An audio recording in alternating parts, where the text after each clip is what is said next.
Failures are the most important thing. You learn more from your failures than you ever will from your successes. Failure isn't a mark that says, oh, you're not cut out for this. Failure says you're trying and you're doing it, and that's how you end up succeeding.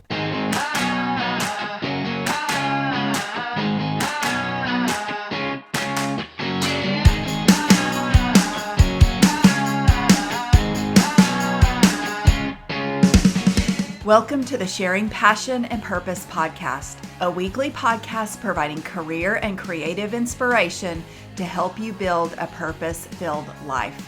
If you're interested in tapping into your creative potential and building on your biggest and best resource, yourself, please join me on this path. I'm your host, Nancy Moore, and I want you to know that I'm on this journey with you. So let's get started. Tyrance Billingsley II grew up in Tulsa. He will admit he was an average student but had big dreams. His love for the Tulsa community kept him close to home, and he attended Tulsa Community College, followed by Oklahoma State University, Tulsa. During that time, he continually thought about his core dream of helping the Black community in North Tulsa. It took him years of working on his ideas, but his hard work paid off when he launched Black Tech Street, a name honoring Black Wall Street in Tulsa. This new endeavor is a support system for Black entrepreneurs, and people all over are starting to notice. Recently, Tyrance received Tulsa's Young Professional Legacy Award and was also selected, and this is the big one, for an inaugural Forbes The Culture 50 Champions and classified as a rising star. So I am happy that Tyrance is a rising star here in the Tulsa community, and he took some time out of his day to talk to me a little bit more about himself and Black Tech Street and what he's hoping to achieve through that endeavor. So here is Tyrance. So I want to welcome, I hope I said, okay, Tyrance Billingsley II to the Sharing Passion and Purpose podcast. I have wanted to have Tyrance, thank No you, problem. Here for a while. I found out about him because, as you all know, I teach at Tulsa Community College, and our president gave a shout out to him about an accolade that he was recently awarded with Forbes magazine. And so we'll get into that with the interview, but it's pretty cool to have him here. So anyway, welcome, Tyrance. Happy to be here. And thank you. Yes, thank you for being here. I know that you're from Tulsa, and I wanted to find out from you a little bit just about your background being from Tulsa and being a Booker T grad and that kind of thing. Absolutely. So if you could kind of share with us about that. So yeah, I'm born and raised Tulsa, and I was born in North Tulsa, grew up there. So, really that's my home community, and I've always kind of liked Tulsa because I've felt it was a city with a lot of potential, even though it's not without its issues. But growing up here, I went to let me trace back my school history. I went to ECDC Bunch for preschool. Then I went to Deborah Brown Community School for kindergarten, and elementary school I went to Salk Elementary School. And then from there I went to Carver Middle School, and that led me to the great Booker T Washington High School, where I kind of met some really impactful people like John Waldron and a lot of other teachers who really believed in me and, tried to push me to be who they knew I could be, even though at that point in time I felt I could be something, but the execution was not there. So they were really instrumental in helping lift me up. Yeah. From there I went to Tulsa Community College and then OSU Tulsa, and that was kind of the last stop of my educational journey, but spent some time at TCC where I was president, student government, got to know a lot of different people there, and Dr. Goodson, of course. And it was Tulsa, I would say, was good to me. Okay. I love hearing that and that trajectory because did you always know then you were going to go on and go, because you're very entrepreneurial and you went to college and all that. Did you kind of know your path early on, or when did you get that figured out? Ever since I was young, I've always felt, regardless of, not growing up with a ton of resources. I grew up with parents who always made sure I knew I could do whatever I wanted to. Okay. You know, my father used to give me Forbes magazines to read when I was young, when I was a kid, and I always used to say, I'm going to be in here. I'm going to be in here with Bill Gates and some of the rest of them. So I got in, but it wasn't, you know, I'm not quite for the same reasons. You know, I still have to work, but yeah. So to come back, I'll come back to that later. But I say that to say I've always knew I was on a business type of trajectory. Yeah. The how just wasn't always clear to me. And initially, you know, I actually wanted to go into politics, and I still do. You know, politics and entrepreneurship are like, they're the two lanes that I know are going to have the most impact in the world. But then initially I wanted to go the political route. So that's why I became president of student government at TCC. And then I went to be president for the state of Oklahoma, Oklahoma Student Government Association. From there, I chaired the advisory board, you know, for the Oklahoma State Regents for Higher Education, helping recommend education policy to the chancellor. And then from there, I interned for Mayor G.T. Bynum in 2017, doing you know, like helping with economic policy and civic engagement. That was really a learning experience, and it was a great experience at the time. And from there, you know, while I was there, I was also apprenticing under State Senator Kevin Matthews and State Representative Regina Goodwin, who both went to go to my church in North Tulsa. So lots of connections heavy in the political realm. But, you know, I really sat down and thought and said, you know, the things that are really going to transform the world are going to come from entrepreneurship and innovation. It's not going to be policy. Policy is important, but that's not what's going to push the world forward. So I kind of decided, I said, you know what, I need to go back to my roots, because I'd always kept them in tandem. I'd read entrepreneurial books and everything. I've always kept up with the scene, but I decided to actually try to go into it. So that led me to found a civic tech startup called City4, which was meant to be a one-stop shop for administering city services. You know, I was 21 when I founded that company. Just me and my partner. Ended up failing, you know, due to, you know, so many other things, inexperience being among them. But it got me some incredible experience, got me in a lot of different doors, got me an entrepreneurial fellowship with the George Kaiser Family Foundation. And you know, it got me a lot of hands-on experience into what makes ecosystems scale and fail, and what makes startups scale and fail, and what makes ecosystems work. And this was in addition to the other studies that I continued to do. But no, that's kind of what led me to this path, you know. So, you know. Have you always been a hard worker? I've always been a visionary and a hard worker. Okay. I would say I've been a hard worker. Early on, it was difficult to get me to work hard on something I didn't want to do. So I've always been a hard worker. I haven't always been very disciplined, but that changed. Okay. You know, probably like 3 or 4 years back, you know, that changed. Yeah. But yeah, I've always had that in me.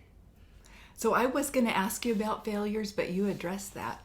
Because, you know, talking about that early on, sometimes the failures are the best. They are. You know, especially when they're early on, though, because you can course correct. Exactly. Yeah. You know, failures are the most important thing. You know, you learn more from your failures than you ever will from your successes. Failure isn't a mark that says, oh, you're not cut out for this. Failure says you're trying and you're doing it, and that's how you end up succeeding. So you should never let anybody hold failures against you. You know, that's just all part of your track record, part of what you're getting up to. There are so many people that are scared to fail, and so they don't try. Yeah. And so what advice would you have for those people then? Yeah, fear of failure should never be a reason you don't do something you feel like you really want to do. That should never be a reason, because, you know, what is the fear of failure rooted in? I mean, it's honestly rooted in an insecurity that you might have about what other people might think.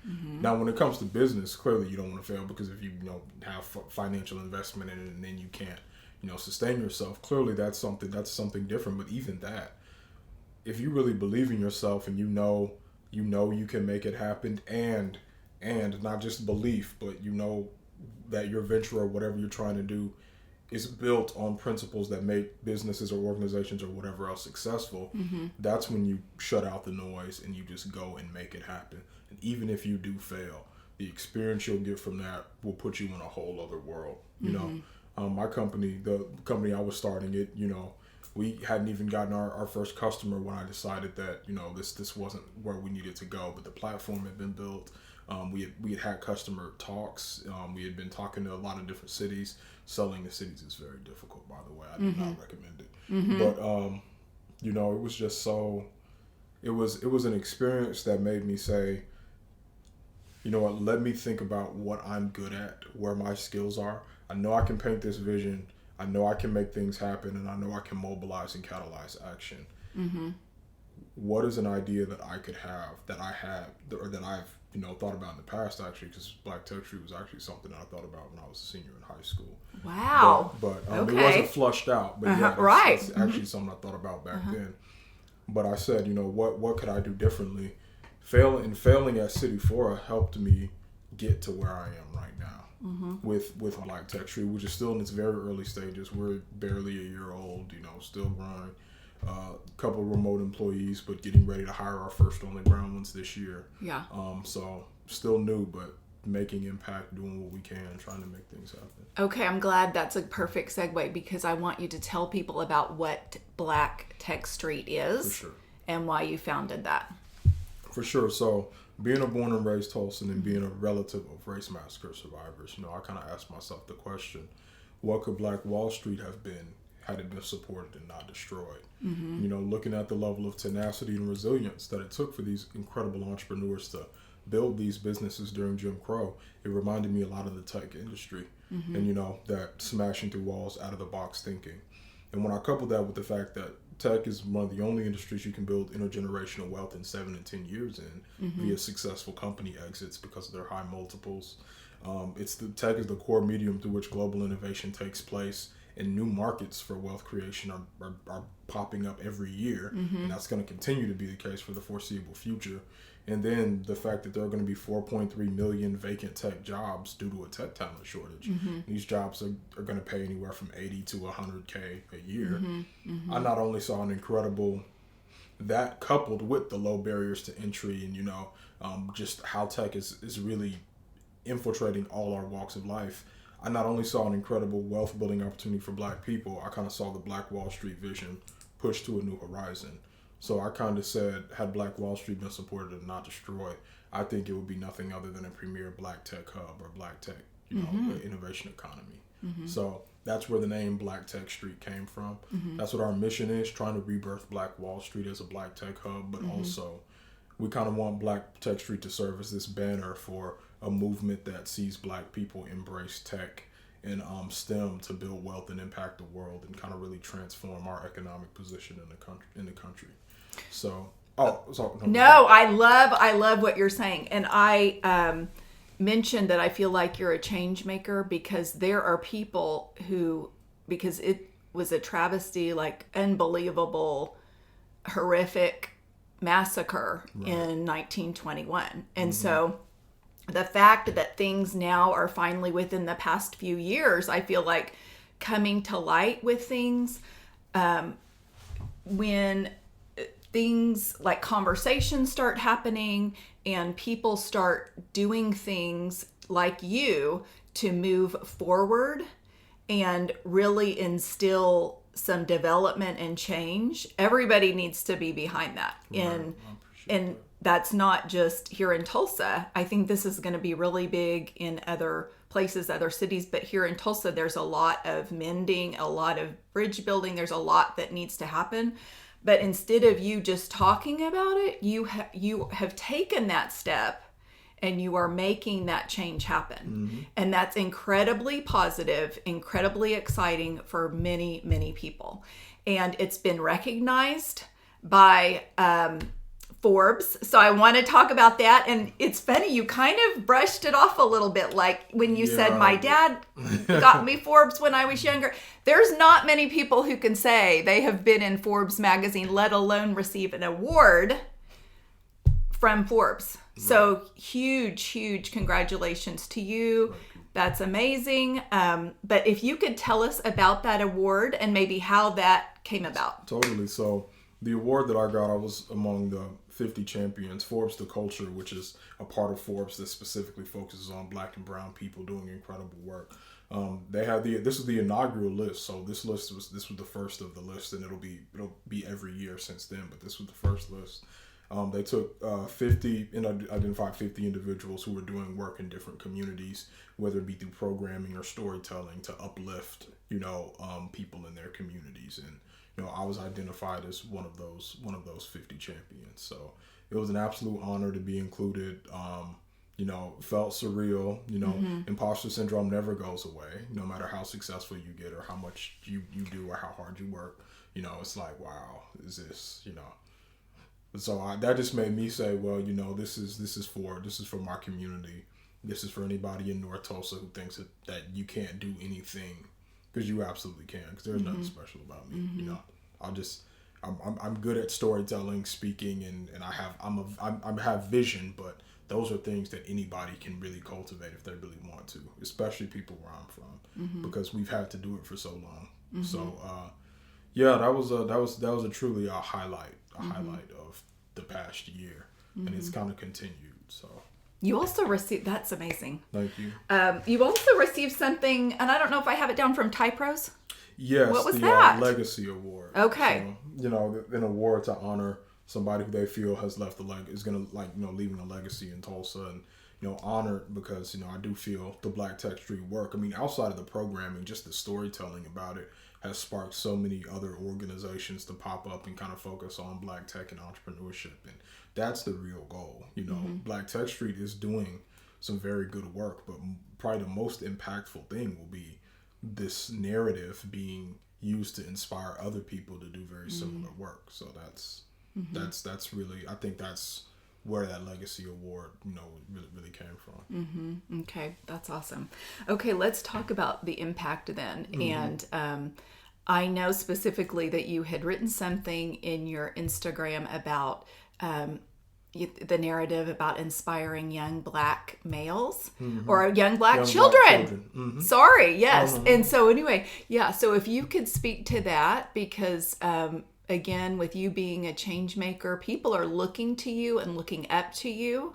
So I wanted to have you speak to that, because to think of, the generations that are coming up and what you're building right now, if you could speak to the importance of that and what you're hoping. For. So, I've been able to give a lot of talks to a lot of schools recently. I was flown up to Seattle to give a talk to the Overlake School over there. I've given talks to local schools to some kids. I spoke at TU earlier this week, spoke at OU the week before that. Really putting the narrative out there in a lot of ways. And one of the things that I think the impact long term will be, again, I want Black people growing up knowing that it's their birthright to enter the tech industry. I want them to look in the mirror and say, I'm what the next big tech CEO can look like, and I'm going to do it in a way that's very positive and is not damaging towards people in our economy. And I'm what the technologist who could help solve climate change could look like. That's what we want to do through these storytelling, through our programming, and some of the partners that we've been working with. That's what we really want the effect to be. So we use our storytelling to honestly help enhance other programs also, like Urban Coders Guild, which also takes young people of color and helps teach them how to code. But also, it's very important that people recognize the opportunity in the tech industry is not just specifically around the technical coding aspect, the entrepreneurial aspect, and also just the ecosystem itself. It's a place for creatives. It's a place for architects, which is how I would define myself. You've got an architect who kind of builds the vision. You've got creatives who kind of help it flourish. And you've got the techie who can do like the coding and the programming. There are so many different skills that the tech industry is housing right now. And when I talk about what tech can do and what it can do for our kids, I don't want them to think, well, maybe if I'm not just in the computers, it can't apply to me. That's not the case at all. Some of the people who've benefited the most off of it have been people who haven't been able to code or put hammer to a nail. Like Steve Jobs is one example. I mean, and I think that once I get our people to really understand this, I think there can be a mass adoption in a way that, so many people are like, how do we solve the Black wealth gap? How do we do this? How do we do that? I mean, the answer is technology, but it's not just tech on its own. It's tech coupled with very intentionally opening the door for our people to mobilize through, mobilize and embrace it. So, well, you're part of that solution. So, absolutely. Okay. I was debating about asking you about this because I feel like there's other things I want to ask you about. But I noticed you were part of Tulsa Creative Engine. Mm-hmm. So if you could maybe tell me what that is and why you are interested in being a part of that. Totally. So I'm a co-founder of Tulsa Creative Engine, and that's an organization that's really trying to make Tulsa into a music hub, but also combine it with, the tech industry, because, we've learned that world-class cities, they don't just have thriving tech and entrepreneurial hubs. They also have thriving entertainment and arts hub. The arts and the arts and innovation are really intertwined in ways a lot of people don't think about. And it's when you have those two things together in the same area, that's when explosive growth happens. So that was a vision that was, really crafted by my friend Chris Davis, and he really wanted to bring me aboard. So I've been working with him and Bianca Campuet to really build that out, and it's going well. Mm-hmm. Okay. So is this something that people, if they are artists, then they can reach out and get help with? Absolutely. Marketing with. So we're actually building. We're actually going to. Sorry, I didn't mean to cut you No, off. go ahead. We're actually going to be launching an accelerator through Tulsa Creative Engine for artists to, actually go through, and at the end of it, they'll get some money, like $5,000, to pursue a project. So those are some things we do. We host frequency events, which are events that are mixers for arts people and tech people, the creatives and the entrepreneurs, and just doing things like that, really just making the music scene get out there. You have your hand in so many things. What has been the value of networking for you? Oh, networking has been incredible, and my LinkedIn has been really, I've met some of the craziest people. I need to connect with you on LinkedIn. Yeah, I want to see what you got. Probably a lot going on. Some of the craziest people have reached out, and that's how I reached out to you. Right. Yeah, it was. Never LinkedIn. mind. It was LinkedIn. Yeah, I mean, that just continues to happen, and sometimes once you make connections through LinkedIn, they make connections and they lead to connections. I mean, that's how, one of BTS's programs that we've got going through Hewlett Packard. We partnered with Hewlett Packard to actually bring the HP Teaching Fellows to Tulsa. So wow, HP does this incredible program where they've got 25 teachers nationally. Okay. And they put them in this network of other teachers so they can collaborate and learn about teaching best practices and learn about, how to use and leverage the latest technology to help ensure that their kids have a great learning experience and that they're ready to mobilize into a digitalized world. I think they had 17,000 applicants last year. In partnership with Black Tech Street, they're giving all those spots to Tulsa teachers this year. We were able to fill 15 spots. Got a good amount of teachers of color in there, but all of them will be able to use that to impact their classroom, and then following years they'll be able to train other teachers. And just the first part of how Black Tech Street and HP are working together to help bolster some of this long-term growth. Mm-hmm. So those connections, came as a result of networking. It's just a lot of different things. Mm-hmm. Mm-hmm. Yeah. Because I talk to my students at TCC. I teach business classes there. I talk to them about the importance of networking and have them set up a LinkedIn account. So I might even have some of them connect with you. That'd be great. We'll see. Because, okay. So let me think of what else I want to visit with you about.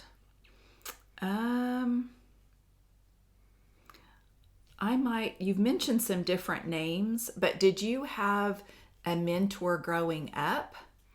So yeah, he wasn't a tech mentor, but he was a mentor for me in leadership. So Greg Robinson, who actually ended up running for mayor, he was hands down, outside of my parents, he's probably hands down the most impactful person on my life personally. In terms of teaching me how to be a leader and teaching me how to think differently, and he's been incredibly impactful. Well, in the tech industry, I've had mentors like Felicia Hatcher, huge name in Black Tech. She's actually running Pharrell Williams' accelerator, Black Ambition. So she's huge. Brian Burkeen, who's here now with the Lightship Capital Fund, investing in entrepreneurs. So these are actual people that you're talking to, it sounds like. Oh yeah, these are people who I I've worked with. Black Tech Street is also, powered by a global innovation company called Second Muse. They've got 13 offices around the world. They've done work with places like NASA, Nike, the World Bank, New York Economic Development Corporation. The CEO of Second Muse and I are extremely close, and they're they're where our remote employees come from. They help power our work and use their experience building equitable economies to actually help with the Black Tech Street vision. And I'm incredibly grateful for them. And Todd is an incredible mentor to me. He's just one of the most loving people I've ever met. That's neat. I love, you're fortunate enough to have people in your life like that, because some people don't. And so I always say, if you don't, then you can find somebody online. You can find somebody. Exactly. That's what happened to me. You network and you find the people you need. You're not born with them. None of those people, all those people I just named, came as a result of me networking. I didn't meet Greg until I was a senior in high school. It takes time. How'd you meet him? Just out of curiosity. I was in a group called Men of Power at Booker T. Yeah. Empowering young black men, young men of color. Okay. Shout out to Anthony Marshall, he's a legend. But so I was in there, and it was actually over the summer. It was right before we were about to go back to school. Kathy Taylor was running for re-election, and she came to speak to the Men of Power class. And Greg was her field organizer for North Tulsa. So she and him, they came to speak to our Men of Power session because they knew this was an organization with people who are from, probably North Tulsa and, trying to better themselves, people of color. So they came to speak to us. She was talking about what she wanted to do for the city, and Greg was, really co-signing her and how it related to us. And after that conversation, Greg came up to me and said, you seem like you got something special. You should stay in touch.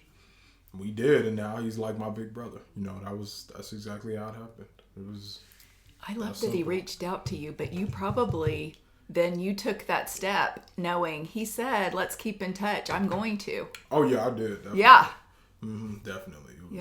He had me helping work on the campaign, and while I was working on the campaign with Kathy, I saw a lot of the growth that was getting ready to come back to Tulsa, because that's part of the reason why I stayed here after high school. That's a big part of the reason, if not the reason. Okay. I saw that a lot of energy and economic development was about to come back to Tulsa, and I said, if this is coming, a rebirth of Black Wall Street could also be due as well. That's part of why I wanted to really just stay in Tulsa and have more opportunity to grow as an individual. It was that coupled with the fact that I knew I needed to do some growing after high school. So, but those two things together is what put me where I am now. Tulsa's lucky to have you. I'm glad you stayed. I appreciate it. Yeah, I'm thrilled. Okay. In wrapping up, I ask people, what are you passionate about right now?